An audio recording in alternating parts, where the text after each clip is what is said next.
Eu preparei, senador, uma breve apresentação, se me permitir. Inclusive, assim, a ideia seria apresentar o projeto de forma mais detalhada, inclusive trazendo uma visão diferente dos meus colegas auditores também. Todos terão tempo para acessar. E a apresentação já fica disponível. Ela, inclusive, está no site do Ministério da Fazenda. Então, se puder passar.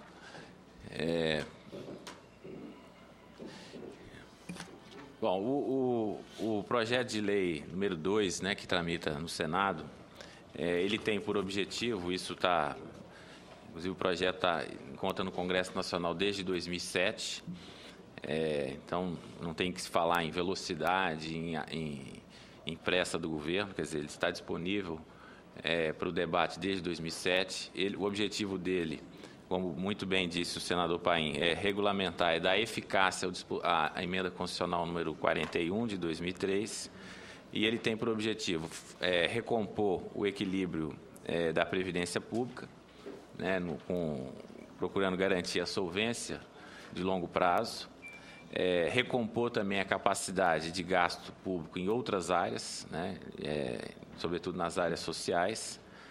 Ele busca promover maior transparência e controle e previsibilidade dos gastos públicos.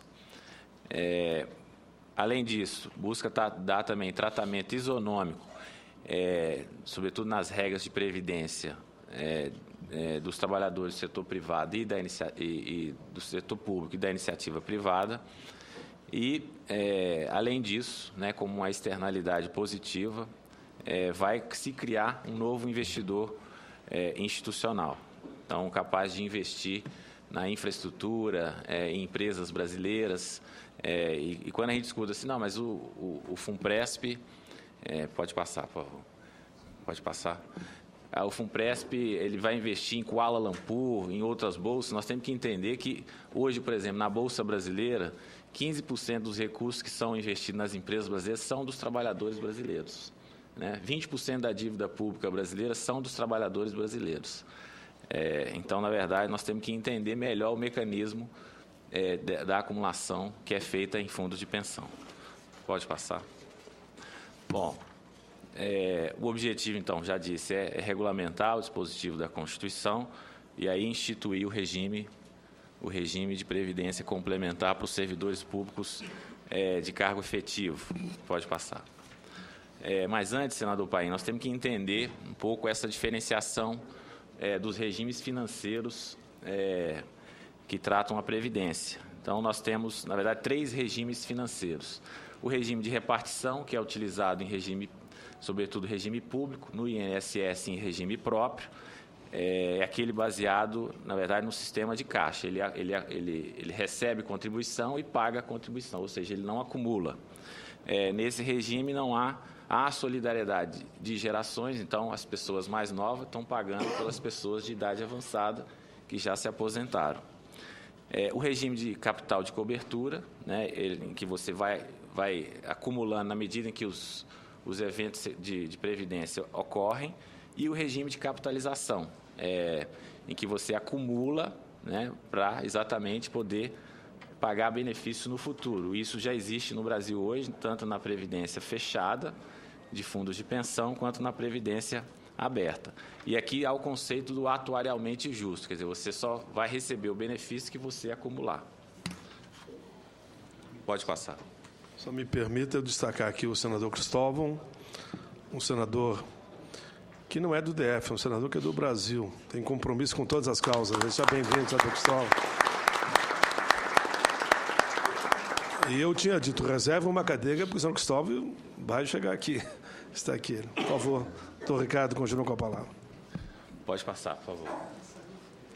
Bom, o FUNPRESP, então, ele será, na verdade, para os novos servidores, somente depois da publicação, mas também é opcional ele é opcional para os novos servidores e é opcional para os atuais. Quer dizer, os novos terão a opção além do regime próprio, né, do limite de 3.916,20. E será oferecida a possibilidade para os atuais de um benefício especial, uma espécie de benefício proporcional diferido, que a Lei 109 assegura esse direito para os atuais que desejarem migrar para o FUNPRESP. O FUNPRESP ele será uma pessoa jurídica de direito privado, e aí nós temos que diferenciar, inclusive, na fala do doutor Pedro, quer dizer, existe uma diferenciação entre a pessoa jurídica e a natureza, e dos 370 fundos de pensão existentes no Brasil hoje, todos são privados, de pessoas jurídicas de direito privado. E isso, na verdade, constitui até uma proteção para os participantes. Porque imaginemos que ele fosse de direito público, quer dizer, os recursos transitariam no Caixa do Tesouro, teria uma autarquia, quer dizer, você poderia ter, numa situação extrema, o próprio Tesouro se valendo daquele recurso que são dos participantes que estão acumulando em suas contas individuais. A governança, então, senador Paim e senador Cristóvão, vai existir uma governança, a governança ela é paritária, e aí é preciso deixar claro que os participantes, aí servidores ativos e aposentados, podem participar dessa governança. Então, você tem 4 níveis que estão sendo criados pelo projeto. O Conselho Deliberativo, que é a instância máxima. Então, nós seriam 6 representantes, 3 indicados pelo patrocinador e 3 indicados e eleitos, né? Aqui eleitos em eleições livres e democráticas pelos seus participantes e assistidos, a presidência sendo do patrocinador. No Conselho Fiscal, um órgão de controle, em que a presidência é dos participantes e dos assistidos. Você tem uma paridade aí de indicação de 2 membros, 2 dos participantes assistidos eleitos e 2 dos patrocinadores. Na diretoria executiva, aí o máximo permitido é de 4 membros. O projeto tramitando na Câmara, os relatores Berzoini, o Quintela e o Carvalho, eles instituíram a necessidade de eleição de 2 membros para a diretoria executiva, eleitos pelos participantes. Também no objetivo de dar essa maior participação e controle pelos participantes. E foi criada também a figura do comitê gestor de plano, quer dizer, em que, de forma paritária, os participantes e patrocinadores possam, por exemplo, participar da política de investimento que vai ser feita com os recursos desse plano. Pode passar? Bom, tem a previsão ainda da criação de 3 entidades. Então, se um dos poderes, por exemplo, não quiser criar, tem também a possibilidade de se juntar a outro plano a outra entidade já existente. E nós entendemos aqui que há escala para os 3 planos. Então, quer dizer, no FUNPRESP do Executivo, nós temos aí quase 600 mil servidores, do Legislativo, 25 mil servidores, Judiciário, mais de 120 mil servidores. Mas há a possibilidade de se juntar e de se criar ou somente 2 entidades. A modalidade do plano é de contribuição definida, e aí, se me permite, o doutor Álvaro, quer dizer, aqui é uma diferenciação entre o plano de benefício definido e o plano de contribuição definida. Realmente, no plano de benefício definido, você define primeiro os benefícios, o nível de benefício, e somente depois você vai definir qual é o nível de contribuição. Aqui é o contrário, aqui primeiro você define o valor da contribuição. Ele é fixo durante os 35 anos de acumulação. O benefício é que pode ser maior ou pode ser menor, né? Então, do ponto de vista previdenciário, não há nenhuma impropriedade. Aqui há a previsão nesse plano de benefício programado e benefício não programado. O benefício programado é aquele decorrente da idade, do tempo de contribuição, do servidor. E ele vai estar protegido numa conta individual. Então, aquilo é patrimônio do participante. Bom, há também o benefício não programado. Então, aqui há o conceito de previdência, ao contrário do que se fala que é um produto, é uma poupança financeira. O benefício não programado de invalidez, morte e outros riscos, né? Então, há a previsão, eu vou mostrar aqui uma breve simulação, a previsão de se retirar da contribuição um percentual que vai ser criado um fundo mútuo para se pagar o benefício desses benefícios não programados. Na Câmara também foi estipulado um fundo de risco para benefícios especiais aí do tempo inferior das mulheres e dos servidores em atividade de risco e magistério. Pode passar. Bom, aqui foi exatamente o que eu falei, a diferenciação entre benefício definido e contribuição definida, que a Constituição trata de que o FUNPRESP tem que ser na modalidade de contribuição definida. Pode passar, por favor. Os benefícios que serão oferecidos aí pelo FUNPRESP, então, benefício programado na modalidade CD, há a previsão, e nós fizemos cálculos junto com o Ministério da Previdência,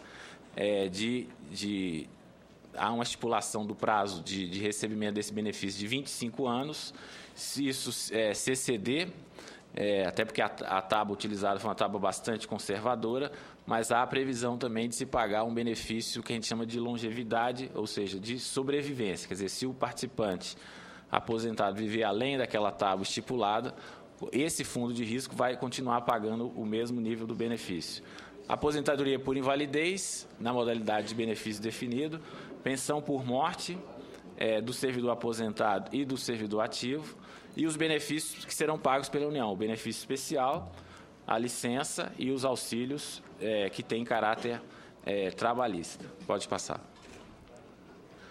Bom, há a previsão de custeamento também das despesas administrativas, e aqui é preciso também deixar claro que na regulamentação do Conselho Nacional de Previdência Complementar há limites, e esse controle é feito tanto pelos participantes e patrocinadores, e eu vi algumas simulações que colocavam 10%, 2%, o limite é de 1%, no caso da taxa de administração, e ao limite da taxa de carregamento de 9%. A nossa simulação, nós utilizamos o que a Petros, a Previ e a FUNCEF utilizam, percentual de 5% na taxa de carregamento. A contribuição paritária de até 8,5% e facultativa, como existe em há previsão na Lei 108 e na Lei 109, do participante fazer a sua poupança de forma voluntária. A gestão financeira, também houve uma evolução, senador, no projeto originalmente apresentado pelo Executivo. Na Câmara, a previsão de que exista a possibilidade da gestão financeira ser feita internamente pelo próprio fundo, né? Então, por exemplo, vai se comprar título público, que é uma operação relativamente simples. Hoje nós podemos comprar via o Tesouro Direto. Então, o fundo poderá administrar sua própria carteira, ou isso vai depender do próprio Conselho Deliberativo, da sua política de investimento. Ou, então, fazer a administração própria ou terceirizada, mas há exigência de licitação para essa contratação das instituições financeiras, com limites e condições estabelecidas pelo Conselho Monetário Nacional, que tem uma regra bastante conservadora. E aí, com o limite de até 20% por instituição financeira. Pode passar. Bom, o doutor Pedro perguntou, mas quem vai fiscalizar? Né? Vai ter conflito de interesse. Quer dizer, hoje, se pensar na fiscalização dos bancos, já existe esse conflito de interesse. Então, eu sou auditor, tive na Previc durante 8 anos, tenho lá colegas auditores, tenho uma equipe preparada. O Estado, aí, inclusive, a partir da própria lei aprovada recentemente pelo Congresso, procurou dar uma estrutura de fiscalização. Então, nós temos uma estrutura de fiscalização responsável pela fiscalização desses fundos de previdência complementar fechado. A regulação do Ministério da Previdência. Os próprios patrocinadores também são responsáveis pela fiscalização. E aí é onde entra, inclusive, o papel do Tribunal de Contas, quer dizer, uma fiscalização de segunda ordem, ele vai até o patrocinador. Existe a aplicação de um regime disciplinar, e aí na pessoa física dos dirigentes, tanto os conselheiros quanto diretores, em que se submetem a um regime disciplinar bastante severo, com aplicação de multa, suspensão e inabilitação. Há um prazo de criação de 180 dias e de funcionamento. Me permita corrigir essa presença. O senador Simon, é por isso que ele é o que ele é, né? É um estadista, está bem quietinho lá atrás de pé, uma salva de palmas, é um companheiro que a gente recebe sempre aqui na comissão com muito orgulho. Senador Simon, há lugar aqui na frente para o senhor, ok? Bom, foi criado também, e aí a partir do debate da Câmara, a possibilidade de compensação financeira entre os regimes. Então, o servidor que entrou, por exemplo, na municipalidade, evoluiu na sua carreira profissional, chegou ao nível federal, há a possibilidade de contar esse tempo de contribuição proporcional ao que ele fez para os outros entes da federação. Pode passar? Bom, também uma outra questão que se levanta, não existe a garantia do Estado. Nós estamos falando, e aí houve vários exemplos aqui, aqueles são exemplos de plano de benefício definido. Nós estamos falando aqui de plano de contribuição definida. Não, mas não tem uma garantia de uma meta. Um plano de contribuição definida, ele não tem meta, né? Ele tem uma expectativa de rentabilidade. Até porque a gente tem que pensar o contrário, quer dizer, e se render além dessa meta? Vai ter que devolver o dinheiro para o Estado? Nós temos que olhar também o horizonte de 30, 35 anos, né? Para você ter ideia, só o supervisor olha numa janela de tempo de 36 meses. A gente não olha o controle ano a ano, até porque se não rendeu no ano, pode render no outro ano, né? Então, a segurança do Fundo de Previdência do Servidor vai estar exatamente na boa gestão, na governança, na prestação de contas e na fiscalização. Pode passar. Pode passar. Bom, do ponto de vista do impacto fiscal, a verdade é realmente que existe o déficit previdenciário. Hoje, ele, em 2011, aí computado pelo Ministério da Previdência, está no nível de 54 milhões, crescendo aí a uma variação de 6% ao ano. Pode passar. Se a gente excluir os servidores militares, né, já que a emenda constitucional tratou só do artigo 40 e não do artigo 142, esse déficit representa aí 34, está na casa de 34 milhões, crescendo a uma taxa aí perto de 10% ao ano. Pode passar. Então, se a gente pudesse comparar o regime de previdência próprio da União com o regime geral de previdência social, quer dizer, há uma grande distorção, sobretudo nos números. O número de beneficiados do regime próprio, 949 mil beneficiários, para uma necessidade de financiamento de 34 bilhões, representando 0,9% do produto interno bruto. No regime geral, o regime que atende, em termos de beneficiários, 29 milhões de pessoas, para uma necessidade de financiamento de 36 milhões, representando 0,88. Pode passar.